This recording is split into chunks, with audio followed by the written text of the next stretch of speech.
আড্ডাগুলির অন্দরমহলে আজ আরো একটি নতুন পর্ব।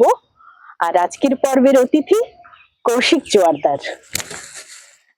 কৌশিক, তোমাকে আমাদের এই অনুষ্ঠানে স্বাগত জানাচ্ছি আড্ডাগুলির অন্দরমহলে। অনেক ধন্যবাদ। এই সাক্ষাৎকার মালা তুমি যেটা নিয়ে থাকো সেটার সঙ্গে আমি পরিচিত। আচ্ছা, আমি অনেকের সাক্ষাৎকারই দেখেছি, খুব ভালো কাজ করছো। এটা আচ্ছা, একটা ডকুমেন্টেশনের কাজও হচ্ছে, সেটাই জানাও যাচ্ছে এবং নবীন প্রবীণ সমস্ত স্তরের তরুণদেরও আমরা কাজ শুরু করেছি। ভালো লাগলো শুনে যে তুমি আগের পর্ব কিছু কিছু শুনেছো। তোমার সঙ্গে কথা বলার সুযোগ হলো আজ। আর আজকের দিনটা এমন, একেবারে মনে হয় বর্ষসেরা শীত, তাই না? কত ডিগ্রি হবে আমাদের এখানে এখন? কত ডিগ্রি সেটা ওই আমাদের এখন মোবাইলে শীত দেখার অভ্যেস, সেখানে হয়তো 17-18 এরকম দেখাবে হয়তো, কিন্তু অনুভব করছে আরো একটা হাওয়া আছে, তো ভীষণ ভাবে আছে, ওই জন্য ঠান্ডাটা মানে বেশি লাগছে। পৌষ মধ্য গগনে তাতেই এই অবস্থা, তাহলে মাঘে কি হবে সেই সেটা আমরা দেখবো। আমার শীত খুব ভালো লাগে, আশা করা যায় এই শীতটা আরো কিছুদিন থাকবে। অনেকে হয়তো চাইছে যে শীতটা তাড়াতাড়ি চলে যাক। আসলে এই শীতগুলো না আমাদের ছোটবেলায় পড়তো, কিন্তু এখন সেই ধাক্কাটা কমে গেছে। তার অনেক কারণ রয়েছে, সব কথাই আসবো। আর কৌশিকের সঙ্গে পরিচয় করবার তো একটা আমাদের গুরু দায়িত্বের মধ্যে পড়ে। তার অনেক বিশেষণ, তার লেখক সত্তা রয়েছে, দর্শন বিভাগের অধ্যাপক, একজন সঙ্গীত শিল্পী, কবি এবং তার প্রবন্ধ, সবটা মিলিয়েই এক পূর্ণাঙ্গ কৌশিক জোয়ারদার। সেগুলো আমাদের পর্বে আসবে, ধীরে ধীরে আসবে। প্রথমে জানতে চাইবো যে তোমার ছোটবেলাটা, মানে আমি শুনেছি মালদায় বড় হওয়া, তাই না? মানে কি রকম, মানে একটু শুরুর দিকটা আমি জানতে চাই। কিছুটা মালদায় বড় হওয়া, কিন্তু একেবারে ছোটবেলাটা কিন্তু আমার চন্দননগরে বড় হওয়া। আচ্ছা, একদম গঙ্গার ধারে, ওখানে কনভেন্টে পড়তাম। মামার বাড়িতে থেকে আমি বেশ কয়েক বছর ওখানে। আর চন্দননগর তো মানে একটা হেরিটেজ এলাকা, মানে ফরাসি শহরের একটা নস্টালজিয়া অনেক মানুষের সেখানে আছে, পরিবেশটাও খুব সুন্দর। আমিও মানে ওই লেখক বন্ধুর সঙ্গে ওখানে তার বাড়িতে গেছিলাম আর কি, সায়ন্তনী আর শীর্ষেন্দু। আর গঙ্গার ধার যেটা ওখানে সবাই স্ট্র্যান্ড বলে, তার ধার ঘেঁষে সেই পুরনো ফরাসি আমলের অনেক বাড়ি, অনেক সেই লাইব্রেরি থেকে শুরু করে মিউজিয়াম, মিউজিয়াম। এবার শুনবো তোমার কাছে সেই সময়টা কিরকম ছিল, সেটা কত বয়স হবে তখন তোমার? আমার একদম মানে জন্মের পরে আমি 6 মাস আমার যখন বয়স, তখন থেকে 7-8 বছর বয়স পর্যন্ত আমি চন্দননগরেই বড় হয়েছি। কিছুটা স্কুলিং কনভেন্টে পড়েছি, সেখানে মনে হয় কিছুটা মানে শিকড়ের অনেকটা। মানে আমার স্মৃতিতে এখনো চন্দননগর বিদ্যমান রীতিমতো। এবং আমি যে বাড়িটায় বড় হয়েছি সেটা তখনই একটা ধ্বংসস্তূপের মতো মনে হতো। অনেক পুরনো বাড়ি, এবং সেই গথিক স্ট্রাকচার, তার 3টে মহল, অন্দরমহল, বাইরের মহল, এই সমস্ত ঠাকুর দালান সবই ভেঙে ভেঙে পড়ছে। ধীরে ধীরে আমরা ওখান থেকে হয়তো চলে গেছি, কিন্তু আমার অনেকটা স্মৃতি ওই বাড়িটা। এবং ওটা এমন একটা রহস্য ঘেরা একটা বাড়ি ছিল, সেটা এখনো আমার স্মৃতিতে কাজ করে। আমার মানে সেখানে কি বাবা মা চাকরি সূত্রে থাকতেন নাকি? বাবা মা নয়, মা থাকতেন। আমি ওখানে বড় হয়েছি বেশ কিছুটা সময়। আর মালদা তো আমার জন্মস্থান, জন্মের পরেই আমি ওখানে চলে গেছি। আর জন্মস্থানে আমি ফিরে এসেছি ওই 7-8 বছর পরে, 70 দশকের শুরুর দিকটায়। ওখানে 73-74 এরকম সময় হবে মালদায়। তখন যাতায়াত একটা থাকতে থাকতে তারপরে মালদায় আমি। তার মানে বোর্ডের যে উত্তরণ গুলো সেগুলো ওখানেই হয়েছে? না, মালদায় এসে আমি আবার চলে যাই নরেন্দ্রপুরে। বাহ, গ্রেট।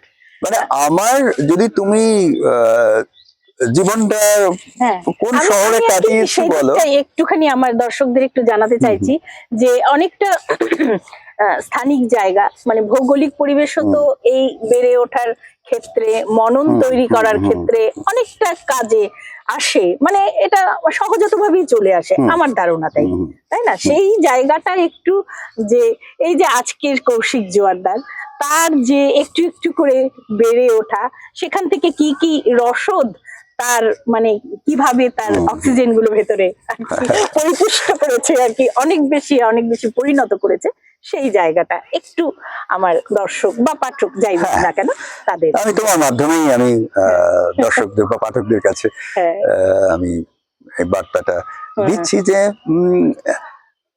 দু রকমের অভিজ্ঞতা। ধরো কেউ একটা শহরের সঙ্গে ওতপ্রোত ভাবে জড়িত, রক্ত সম্পর্ক হয়ে যায়, সেই শহরের। এবার আমি যেহেতু নানান শহরে, চন্দননগর, মালদা, কলকাতা, আলিপুরদুয়ার, কোচবিহার, শিলিগুড়ি, এতগুলো শহরে আমি যেহেতু বিভিন্ন সময় থেকেছি, বিভিন্ন পরবর্তীকালে আমি একদম মানে রুটের জায়গাটা জানতে চাই। সেটাই বলছি যে বারবার নরেন্দ্রপুরে চলে যাওয়া, আবার মালদায় আসা, আবার তারপরে পড়াশোনা, শিলিগুড়িতে আবার কিছুটা বিশ্ববিদ্যালয়ের জায়গা, কলেজ কোথায়? কলেজ মালদায় কিছুটা। তো আমার এখন মনে হয় যে আমি অনেকগুলো শহরের, আবার হয়তো কোনো শহরেরই হয়ে উঠতে পারিনি, যে কারণে তুমি দেখবে আমার যেটা ফেসবুক বা হোয়াটসঅ্যাপে যে একটা ট্যাগলাইন থাকে না সবার, সেখানে লেখা থাকে যে বাংলা ভাষাই আমার দেশ, আমার ঘর। মানে কোনো মাটির থেকে বেশি ভাষাটাই যেন আমার ঘর, যার সঙ্গে আমাকে বিচ্ছিন্ন করা যাবে না। হয়তো কোনো শহরের সঙ্গে একাত্মভাবে, মালদার লোকেরা বন্ধু অনেক আছে, তারা হয়তো বলে মালদার, আমি এখন শিলিগুড়িতে, আমার নিজের মনে হয় আমি শিলিগুড়িরই লোক, কিন্তু কোথাও একটা তো মানে নোঙর ছেঁড়া নৌকোর মতো তো জীবনটা আমার কেটেছে। এটা একটা অন্যরকম অনুভূতি। ঠিকই। তো মালদায় যেহেতু একটা পিতৃভিটা বলে যেটাকে বলা হয়, সেই মহলটা তো বোধহয় মালদাতেই। সেটা মালদায়। তো মালদার একটা মানে ঐতিহাসিক ব্যাপার আছে সেখানে, হ্যাঁ, সেই জায়গাটা নিয়ে কিরকম ছিল ফিলিংস, যে আমি এই শহরের, এই ইতিহাসের গৌরবঙ্গ, সেখানকার যাবতীয় যে ইতিহাস আমরা বইয়ে শিখেছি, সেই শহরটার সঙ্গে আমার একটা ওয়েল কানেকশন রয়েছে, সেই ভাবনাটা কিভাবে তাড়িত করেছে কি কখনো? মালদা শহরের সঙ্গে যে যোগটা আমার রয়েছে এখনো, সেটা মূলত বন্ধুদের যোগ আর মার যোগ। কারণ মার সঙ্গে যেখানেই থেকেছি, আমি চন্দননগরেও থেকেছি, মালদাতেও থেকেছি। মা চলে যাওয়ার পরে ওই দুটো শহরের সঙ্গেই একটু নারীর টান কমে গেছে। এছাড়াও যে যোগটা এখনো থেকে গেছে বন্ধুদের যোগ মালদার। এবং আমার কলেজ জীবনটা যেহেতু মালদায় কেটেছে, এবং ওই সময়টা আমি খুব অল্প সময়, হয়তো 4-5 বছর টানা থেকেছি মালদাতে, কিন্তু ভীষণ উর্বর সময় বলতে পারো। ওই সময় আমার সম্পাদনা, অনেকগুলো পত্রিকা সম্পাদনা করেছি। ওই সময় আমি নাটক করেছি। ওই সময় মালদার নাটকও তো খুবই, একটা গণনাট্য সঙ্গের সঙ্গে জড়িত ছিলাম। আমিও গণনাট্যে নাটক করেছি।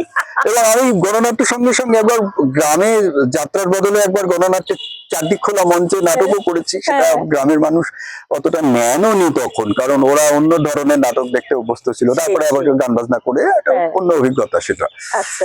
সেটা মানে কলেজে পড়াকালীন।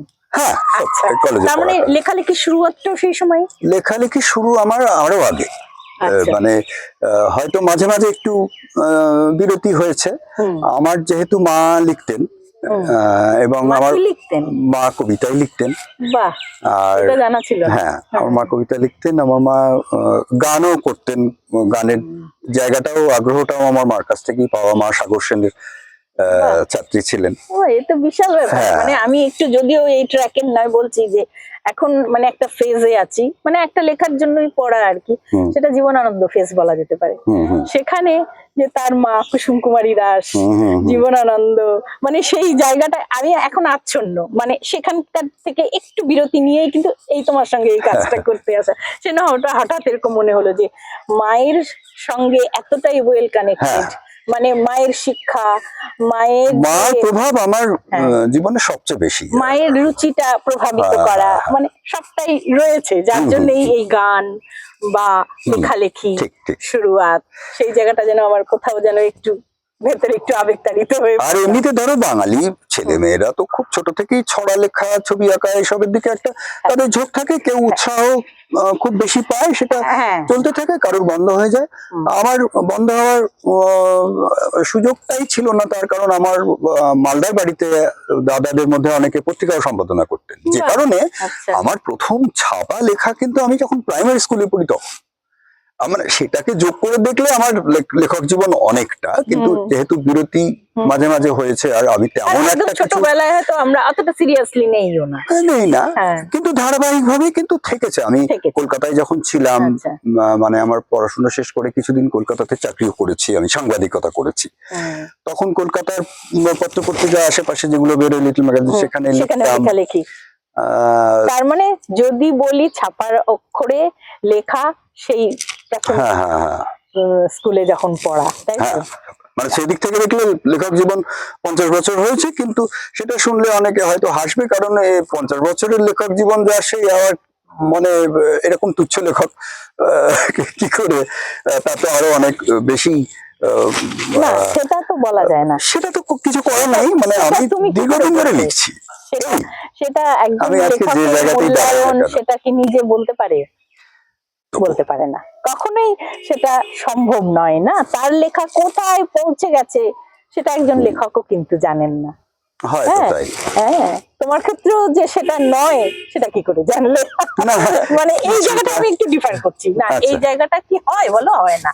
কেননা তুমি লেখো, একটি লেখা হয়ে যাওয়ার পর সেটা তো সেটার উপর তার কোনো আর অধিকার নেই। তাছাড়া ধরো একজন লেখক তিনি কতটা পৌঁছতে পারলেন তার জীবৎকালে, তিনি জানতেও পারেন না না, আর সবসময়। তার ওই ব্যাপারে আমার মনে হয় না কোনো আগ্রহ থাকা উচিত, তিনি তো তার কাজটা করবেন, তাই না? হ্যাঁ, আগ্রহ হয়তো থাকেও, কারণ আমরা পাঠকের কাছে তো পৌঁছতে চাই, এবং সেটা পাঠক একটা সময়ের পর, তুমি আজকে যে পর্যায়ে, তুমি তো তোমার তাই লিখবে না, সেই জায়গাটার কথা আমি বলতে চাইছি। তো কবিতাতেই বেশি আগ্রহ ছিল প্রথম থেকেই? হ্যাঁ, কবিতা প্রবন্ধ দুটোই আমি অনেক ছোট থেকেই পাশাপাশি লিখে গেছি। কবিতাই শুরু, কবিতাই প্রথম প্রেম বলতে পারো লেখালেখি জগতে, যদিও প্রবন্ধ অনেক লিখতে হয়।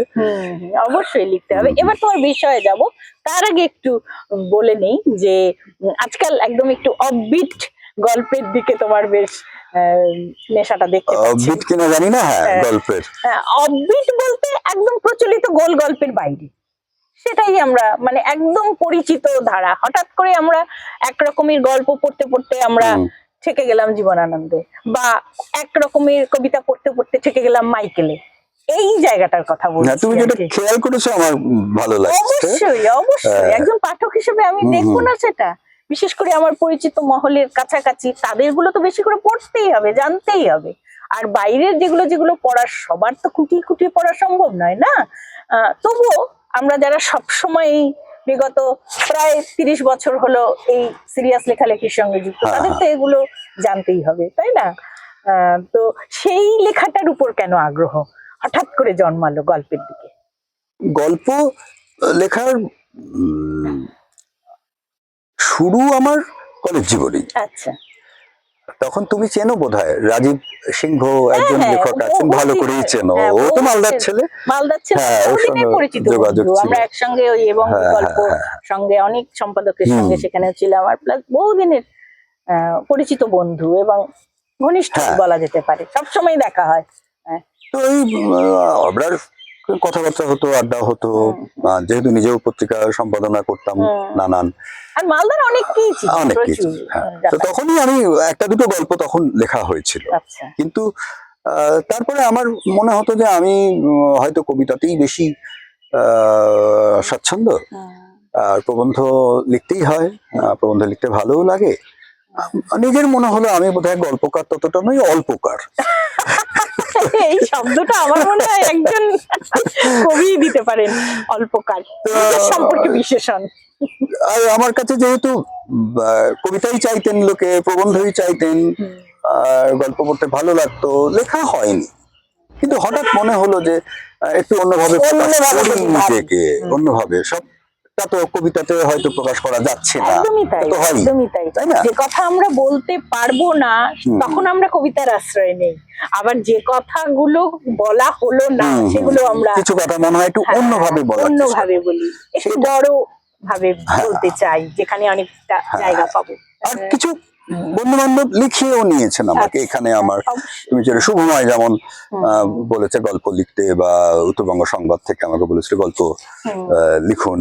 হ্যাঁ, এই করতে করতে একটু গল্পের আগ্রহ দিকে। হয়েছে। হ্যাঁ, আচ্ছা, আর আর কয়েকজন বললেন, তুমি যেমন খেয়াল করেছো, এরকম কয়েকজন খেয়াল করেছেন তোমার গল্পগুলো একটু অন্যরকম হচ্ছে, ভালো লাগছে, ভালো লাগছে, তাতে আমি এই গল্প উৎসাহ থেকে পেলাম। একটু অন্যরকম যদি কিছু করা যায় তবেই আর কি, পাঠকের জন্য না, নিজের কাছেও মনে হয় যে আমি একটু অন্যরকম করতে ভালো লাগছে।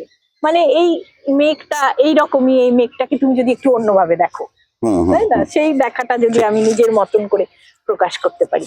এবার আসি তোমার বিষয়ে, তোমার বিষয়ের যে লেখা, আমার মনে হয় সেগুলো আমাকে বেশি টানে আর কি। হ্যাঁ, দর্শন নিয়ে পড়বো, এই ভাবনাটা কখন মনে হলো এবং কেন মনে হলো? আচ্ছা, এইটা অনেকটা দুর্ঘটনার মতো। আচ্ছা, আহ, অথবা তুমি সুঘটনাও বলতে পারো, যেহেতু দর্শন আমার ভালোবাসার জায়গা। না, ভালোবাসা তো থাকতে থাকতে হয়েছে। না, মানে আমি দর্শন নিয়ে পড়ি না যখন, হুম, তখন থেকেই আমার দর্শনের প্রতি ভালোবাসা। এবং আচ্ছা। আমি যখন, আহ, উচ্চ মাধ্যমিকে আমার বিজ্ঞান ছিল, হুম, তারপরে কলেজে আমি বিজ্ঞান নিয়ে শুরু করি। আচ্ছা, আমার রসায়নে আমি আহ, তোমার অনার্স নিয়ে পড়ছিলাম। আচ্ছা। হুম, হুম, তারপরে কিছুদিন পরে মানে আমি 11-12 ইলেভেন টুয়েলভে তো পিওর সায়েন্স ছিলই। আমি কলেজেও কিন্তু রসায়নেই আমি অনার্স নিয়ে শুরু ভর্তি করেছিলাম। হয়েছিল। হ্যাঁ, ভর্তি হয়েছিলাম। পরবর্তীতে ফিলোসফিতে যাওনি? আমার মনে হলো যে হচ্ছে না, মানে আমার ভালো লাগছে না। আর আমার নরমীপুরের মাস্টারমশাইরা বলেছিলেন যে তুই কিন্তু বিজ্ঞান নিয়ে পড়বি না। আমার বাড়ি থেকেও কোনো চাপ ছিল না খুব একটা, আচ্ছা। ইচ্ছা হয়তো ছিল বাড়ির লোকের যে বিজ্ঞান নিয়ে পড়বে, খুব যে একটা চাপ ছিল তা না। আমি ঠিক কেন নিয়েছিলাম আজকে পেছনে দেখলে আমি বুঝতে পারি না। হয়তো বন্ধুরা সবাই বিজ্ঞান নিয়ে পড়ছে এরকম, তখন তো আমাদের বাবা মা বাড়ি থেকে অত একটা অভিভাবকত্ব ফলাতেন না যে এই করতে হবে তাই করতে হবে, কে কি করছে, আমরা নিজেরা অন্তত নিজের সিদ্ধান্তই নিতাম।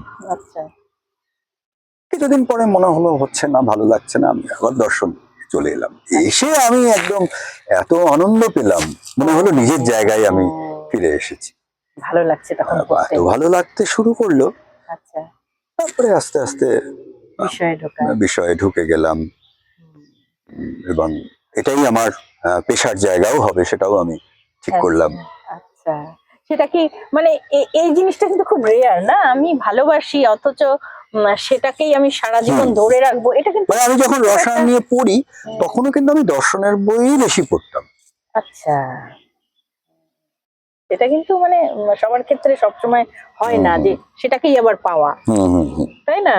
মানে অন্য একজনকে ভালোবাসতে বাসতে কারোর প্রতি চোরা টান রয়েছে, হ্যাঁ, সেই টানের জন্য হয়তো তার গতিবিধিগুলো লক্ষ্য করা, হ্যাঁ, এবং পরবর্তীতে সেটা মানে আসলটা মেন লাইন দূরে সরে গিয়ে কড লাইনের ভেতরেই সারাটা জীবন একেবারে কাটিয়ে দেওয়া, এবং বড় করে কাটিয়ে দেওয়া, বড় হচ্ছে বলবো বিরাট করে, মানে সেটার মধ্যে নিমজ্জিত হওয়া, এটা একটা বিশাল জায়গা। পেছন ফিরে তাকালে কার্যকারণ সবসময় আমরা আজকে দাঁড়িয়ে হয়তো ভেবে পাই না জীবন যে কখন কোন দিকে নিয়ে গেছে। সবার ক্ষেত্রে, তোমার ক্ষেত্রেও তাই। কেন হলো এইটা আজকে দাঁড়িয়ে হয়তো অতটা বোঝা যাবে না যে ওই পরিস্থিতিটাকে আমরা এখন নানান ভাবে বিশ্লেষণ করতে পারি এখনকার দৃষ্টিভঙ্গি থেকে। একদম তাই, আমি সেই জায়গাটাই চাচ্ছি। আর আজকে না সত্যি এত যে শীত পড়ে গেছে, আমাদের কতটা সময় কাটলো আমার ঠিক মনে পড়ছে না এখন, হ্যাঁ, কিন্তু এই শীতটা কিন্তু মানে কুয়াশা একদম, এদিকে পাখির ডাক, মানে ইউনিভার্সিটি, এটা সেই কত বছর আগে এখানে, আমি এখানকার ছাত্র। আচ্ছা, এটা একটা বিরল অভিজ্ঞতা কিন্তু। আচ্ছা, আমি এখানে পড়েছি যাদের কাছে, আমি সেখানে শিক্ষকতা করেছি, তাদেরকে সহকর্মী হিসেবে অনেকদিন পেয়েছি, এখন তারা সবাই রিটায়ার করে গেছেন।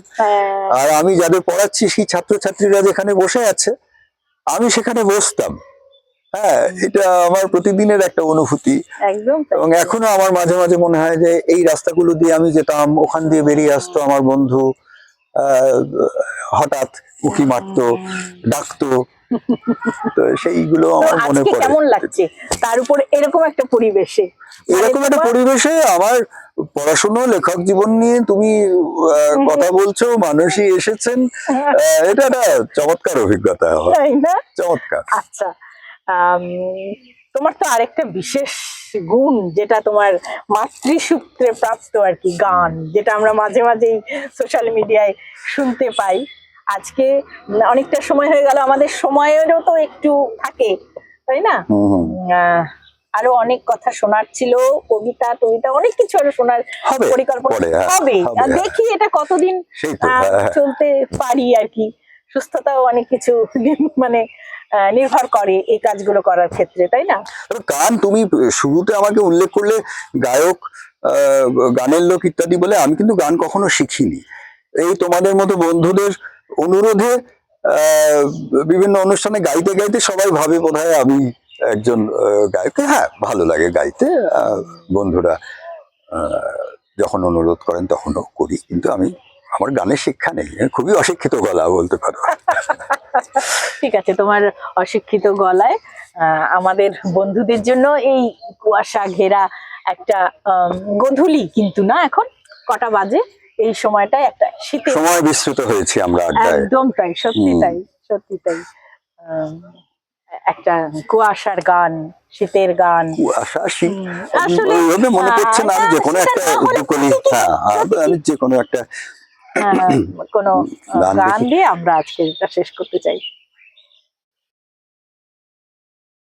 আজ যেমন